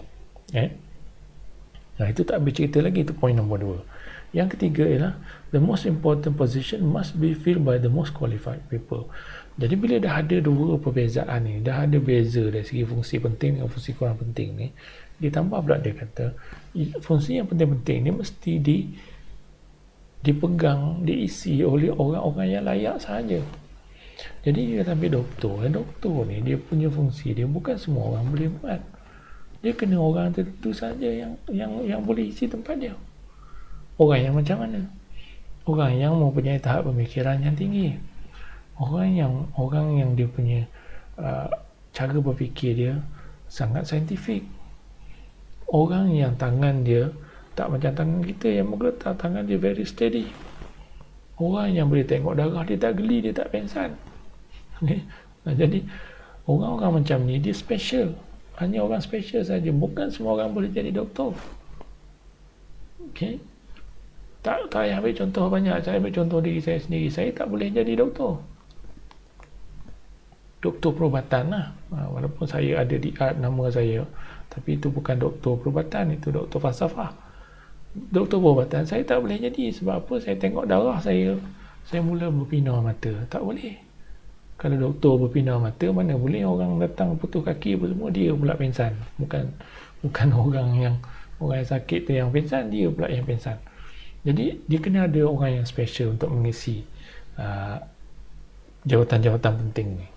Therefore, sampai poin yang keempat, dia kata positions that are most important for society that require scarce talent, extensive training or both must be the most highly rewarded. Poin yang last ni barulah kita nampak hujah dia, iaitu kedudukan yang penting ni tadi, doktor, arkitek, lawyer, pilot dan sebagainya tadi, are the most important for society that require scarce talent. Mereka ni, jawatan ni perlukan orang yang special, orang yang perlu ada bakat yang special yang tak ada pada orang lain, memerlukan extensive training yang perlu dilatih dengan ekstensif macam doktor. Doktor nak ambil degree dia 7-8 tahun baru dapat grad, baru dapat keluar daripada universiti untuk jadi doktor kan. And both must be most highly rewarded. Dan orang macam ni kita kena bagi dia reward yang tinggi. Kita kena bagi dia kedudukan yang tinggi. Dia tak boleh sama dengan orang lain. Doktor tak boleh sama dengan cikgu. Mungkin kita rasa cuak lah bila dengar macam tu kan. Apa yang special sangat doktor, apa yang special sangat lawyer, tapi hakikatnya macam tu. Kalau cikgu kita suruh ganti tempat doktor, boleh tak dia buat? Dia tak boleh buat. Ya. Cikgu kita suruh ganti dia jadi lawyer sekejap, boleh tak? Tak boleh. Sebab apa? Sebab lawyer dia ada skill dia. Lawyer dia ada pengetahuan dia.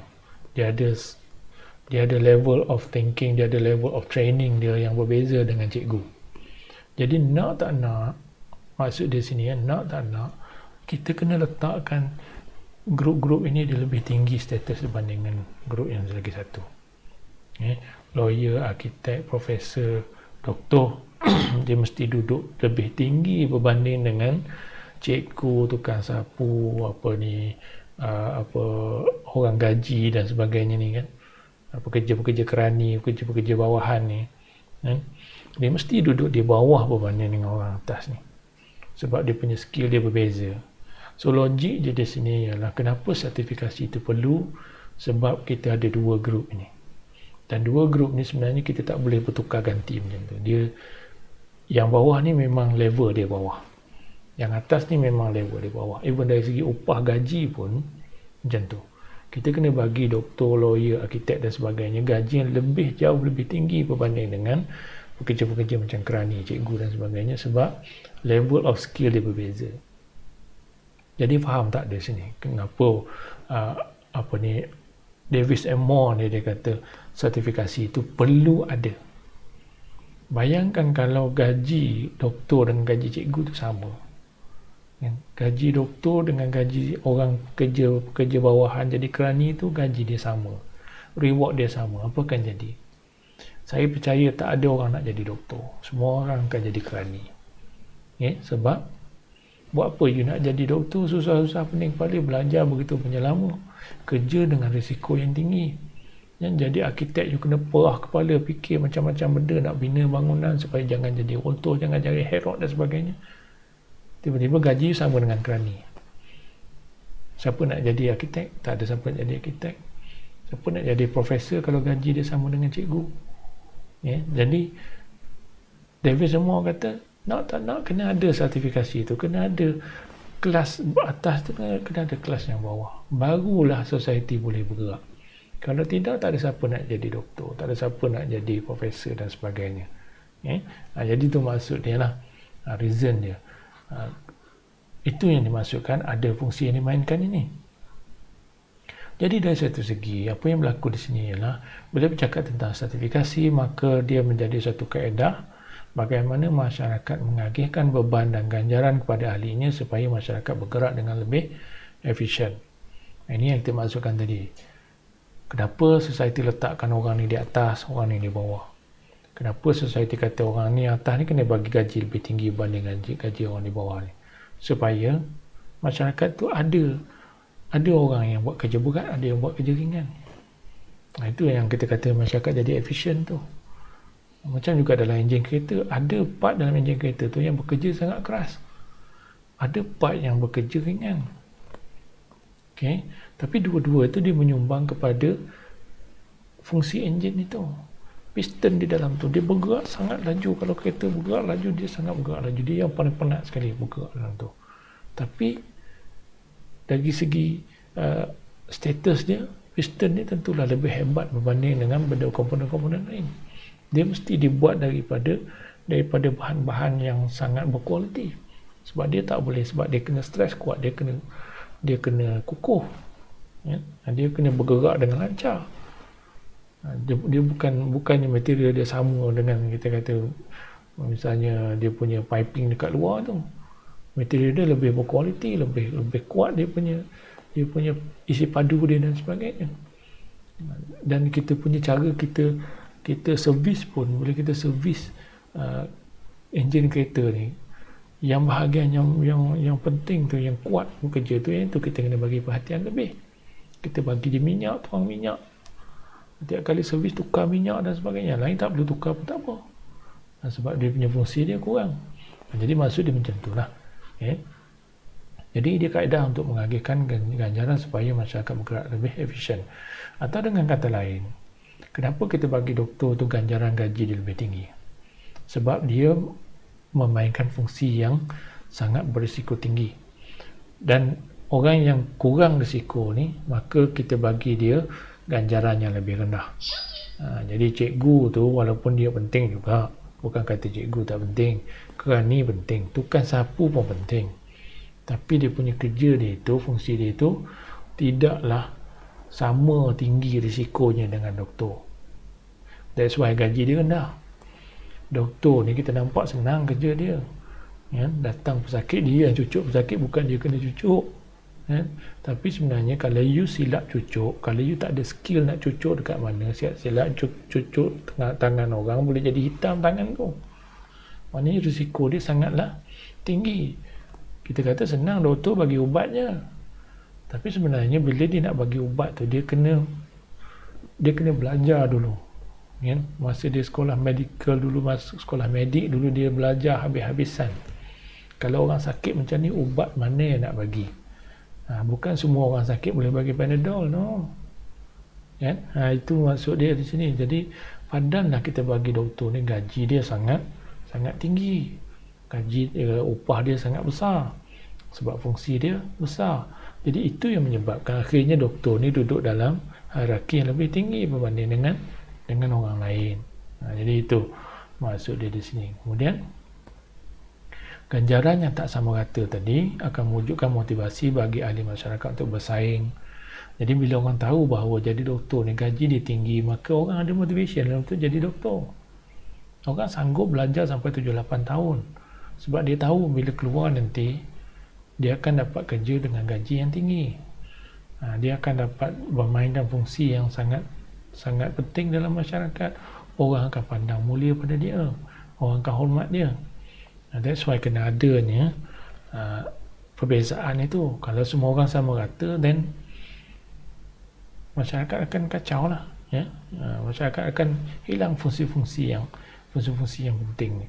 Even jadi orang ahli politik pun kan, kenapa kita bagi gaji menteri-menteri ni gaji yang besar, kan? Sebab sepatutnya tanggungjawab dia besar, ya.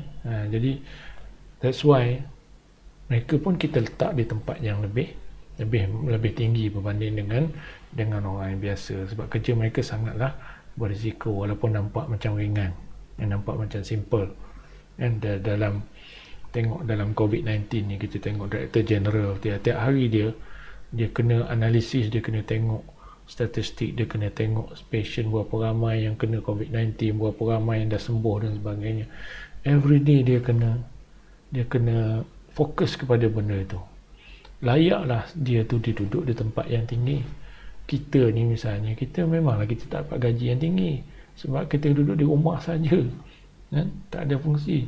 Tapi bukan maknanya kita tak penting, kita pun penting juga, cuma banding dengan dia orang dia lebih penting. Itu maksud dia. Dan ini menjadi rasional kepada sistem meritokrasi. Baik, jadi dalam maksud kata teori functionalism ni, bila dia kata adanya stratifikasi perbezaan ini dipanggil sebagai meritokrasi, ya. Meritokrasi ini maksudnya satu sistem yang mana masyarakat yang produktif dia akan mewujudkan sistem seperti ini. Dia menjadi prasyarat kepada masyarakat supaya dia bergerak dengan lancar. Masyarakat itu untuk jadi produktif dia kena ada sistem meritokrasi ini. Apa maksud dia? Dia berasal daripada perkataan merit. Ya, merit ni maksudnya ganjaran-ganjaran itu. Macam kita bila di universiti kan, you terlibat dengan apa aktiviti, you akan dapat merit, you akan dapat mata sirah, ya. Kenapa kita bagi mata sirah? Sebab kita nak mengiktiraf dan nak menggalakkan supaya kamu berkecimpung di dalam aktiviti-aktiviti yang tak wajib tapi perlu, ya. Itu sistem merit, ya. Sama macam doktor. Nak jadi doktor ni kita tak wajib siapa-siapa pun jadi doktor, tapi kita letakkan merit di situ.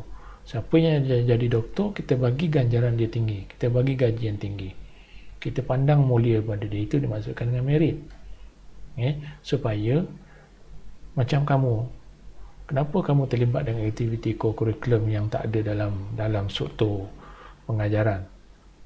Sebab kamu nak merit tu kan, kamu nak mata sirah tu kan, sebab kamu nak pengiktirafan itu. Sebab kalau tak ada mata sirah, siapa nak buat benda tu? Tak ada siapa pun yang akan join aktiviti-aktiviti kalau tak ada mata sirah. Tapi sebab ada mata sirah, kamu pergi join. Itu dimaksudkan dengan merit. Jadi ganjaran diberikan kepada mereka yang berkelayakan dan berasaskan prestasi dan risiko yang terpaksa dihadapi. Jadi merit ni kita cuba mengumpan orang untuk terlibat, untuk buat benda-benda yang mungkin benda tu tak perlu buat, tapi dia perlu ada dalam society. Macam saya kata tadilah, doktor tu kita tak wajib untuk jadi doktor, tapi kita diumpan dengan ganjaran yang tinggi. Jadi ramai-ramai manusia ni ada setengah-setengah tu nampak benda tu sebagai satu tarikan bagi dia. Jadi dia pun kebetulan dia minat dengan biologi, dia minat jadi doktor, jadi dia pun sahut cabaran itu. Jadi dia pun sanggup belajar 7-8 tahun, menghafal macam-macam benda, and then bekerja tak tentu masa dan sebagainya, supaya dia dapat ganjaran, dapat merit itu. Ini kita panggil sebagai meritokrasi. Jadi kita beri pada mereka ganjaran yang sesuai dengan risiko yang mereka hadapi. Jadi sistem meritokrasi ini yang menjadi asas kepada sistem kelas yang kita sebut tadi. Sistem kelas itu berasaskan kepada merit. Kenapa kita digalakkan supaya kalau kita duduk kelas bawah, kita digalakkan supaya improve diri kita dan jadi orang yang lebih berprestige. Kenapa kita nak pecahkan daripada nak meningkatkan mobiliti sosial kita? Antara sebabnya ialah sebab kita nak kita nak prestige itu, kita nak kemuliaan itu, dan pada masa yang sama kita nak merit itulah. Jadi itu yang menjadi galakan supaya orang bergerak, supaya orang mobiliti sosial itu berlaku. Jadi orang tak berada dalam tempat yang sama untuk selama-lamanya. Jadi dia boleh mengubah diri dia, memajukan diri dia, dan secara tak langsung society pun jadi bertambah maju, meningkat dan sebagainya lah. Jadi ini pandangan teori functionalism tentang kenapa sertifikasi sosial ini wujud dan juga apa fungsi dia. Itu pandangan teori yang pertama. Next ialah kita ambil teori yang berlawanan pula sebagai perbandingan dia. Lagi sekali bila sebut teori functionalism ni, dia punya lawan dia ialah teori tak lain tak bukan teori Marx lah, teori konflik sosial. Teori konflik sosial ni apa pula dia punya pandangan dia tentang sertifikasi. Lagi sekali, kalau kita dah biasa sangat dah dengan dua teori ni, kita akan nampaklah beza dia. Kalau teori pertama tadi dia kata sertifikasi itu perlu wujud sebab dia ada fungsi. Yang ni pula dia kata sertifikasi itu maksud dia apa? Sertifikasi inilah yang menyebabkan masyarakat jadi tak seimbang, tak sempurna, tak balance dan sebagainya. Sebab apa? Kalau teori functionalist tadi, ingatnya dia kata society itu dia sentiasa menjurus kepada keharmonian. Masyarakat perlu berada dalam keadaan seimbang.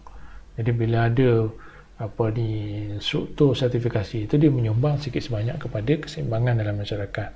Ada orang yang kelas bawah, ada orang kelas atas, dan dua-dua ni memang diperlukan. That's why sertifikasi itu perlu ada. Tapi teori Marx pula, dia lebih kritikal, dia lebih melihat kepada kewujudan sertifikasi itu sebagai alat yang menyebabkan masyarakat jadi tidak seimbang. Sebab itu tema teori ni. Teori Marx ni, teori konflik kelas ni, tema dia ialah konflik itu. Dia sentiasa melihat apa sahaja yang berlaku dalam masyarakat dari sudut konflik, dari sudut kita kata pergelutan yang berlaku di antara kelompok-kelompok yang ada di dalam itu.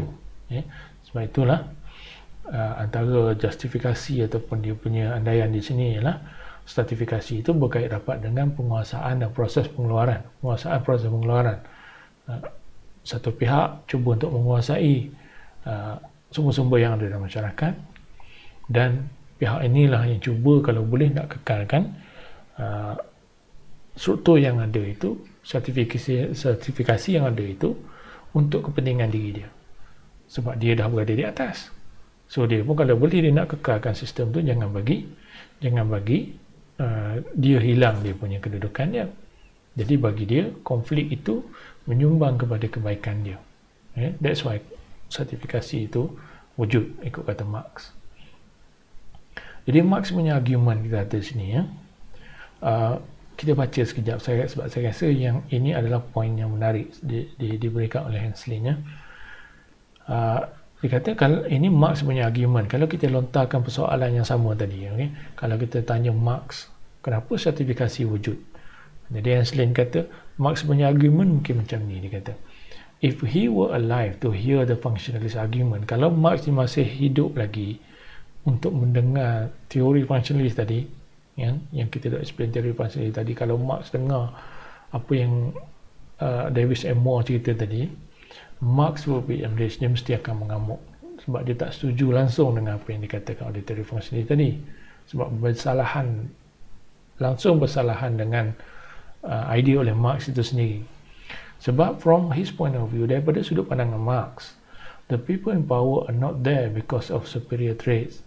Orang yang berkuasa ni, orang yang duduk kelas atas ni, mereka berada di situ bukan sebab mereka itu special. Nampak tak beza dia? Tadi teori functionalist kata kenapa doktor, arkitek, lawyer dan sebagainya kita letakkan dia di atas? Sebab dia ni orang yang special, mereka ada bakat, mereka ada skill, mereka ni orang yang berani, mereka ni orang yang mempunyai daya fikir, keberanian untuk belajar dan sebagainya, sebab mereka ni special. Itu teori tadi. Tapi Marx, kalau Marx pula dia pandangan no, yang geng-geng ni dia duduk di atas tu, kita muliakan dia bukan sebab mereka special pun. Itu argument dia. As the functionalist would have us believe, macam dia katakan oleh teori functionalism, sebenarnya tu tak betul, dia kata. This view is an ideology that members of the elite use to justify their being at the top. Marx berpandangan orang yang berada di atas ni bukan sebab dia special, tapi sebab dia memang tergolong dalam kategori orang yang menguasai sumber itu daripada awal lagi. Mereka ni lah orang yang mengeksploitasi orang lain. To seduce the oppressed into believing that their welfare depends on keeping quiet and following authorities. Orang-orang ni lah, dia kata, yang atas ni lah yang menyebabkan masyarakat di bawah ni jadi tertekan, jadi dieksploitasi dan sebagainya. Itu pandangan Marx. Jadi stratifikasi ni tak lain tak bukan adalah alat bagi golongan atasan untuk menindas golongan bawahan. Itu yang Marx tengok. Itu yang Marx faham. Sebab itu idea dia ni sangatlah berbeza di antara dua teori ini. Jadi seperti yang digambarkan di sini, golongan atasan ni dia takkan berada di atas itu, melainkan di atas keringat orang bawahan ini. Jadi stratifikasi itu hanyalah satu bentuk sistem yang menghalalkan penindasan di antara penindasan oleh golongan atasan ke atas golongan bawahan. Itu intipati dia punya idea oleh Marx ni. Jadi Marx juga percaya bahawa konflik kelas ni, sistem ni dia akan berlarutan. Sertifikasi ni dia akan berterusan selagi mana golongan atasan tu dia nak kekalkan dia punya kedudukan ataupun status quo dia. Dan kalau boleh dia nak kekalkan kedudukan sertifikasi itu, kalau boleh dia nak kekal duduk di atas tu selama yang mungkin ataupun selama-lamanya. Sebab itulah dia punya motif daripada awal lagi. Kalau kita ingat lagi teori materialisme sejarah dulu, golongan atasan ni dulu golongan bangsawan, golongan-golongan yang memang daripada dulu lagi mereka yang memegang tampuk kuasa, dan sampai sekarang mereka jadi golongan bourgeoisie. Kenapa jadi begitu? Sebab kenapa mereka nak kekalkan status quo? Sebab itulah dia sistem dia. Kalau boleh dia nak berterusan sampai bila-bila. Jadi sistem kapitalisme itu hanya mewujudkan jurang pendapatan. Jadi sistem tak kira lah kapitalisme ke ataupun mana-mana sistem stratifikasi, dia punya idea utama ni ialah jurang tu. Kalau boleh biar sentiasa ada gap di antara golongan atas dengan golongan bawah.